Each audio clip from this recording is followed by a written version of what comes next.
ડભાસા ગામમાંથી ગેરકાયદેસર રીતે કાપી નાખવામાં આવેલા બાવળના કેસમાં હવે કાયદાનો સિકંજો મજબૂત બન્યો છે।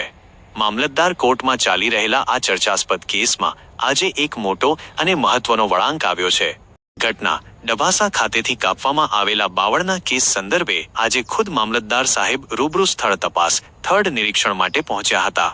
સ્થળની સ્થિતિ મામલતદાર સાહેબે ઘટના સ્થળે પહોંચીને જે જગ્યા પરથી બાવળ કાપવામાં આવ્યા હતા તે સમગ્ર વિસ્તારનું ઝીણવટભર્યું નિરીક્ષણ કર્યું હતું અને પરિસ્થિતિની ગંભીરતા નોંધવામાં આવી છે।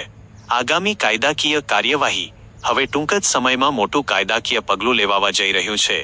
તપાસનો દાયરો બાવળ કાપી જનાર ચોરો તેમજ આ ચોરીના બાવળ ખરીદનાર તમામ લોકો સામે કાયદાનો કોરડો વીંઝાશે।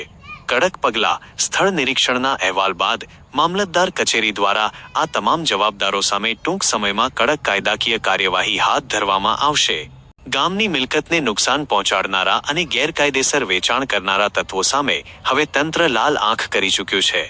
જોવાનું એ રહેશે કે મામલતદાર કોર્ટ દ્વારા આગામી દિવસોમાં કેવા કડક હુકમો કરવામાં આવે છે।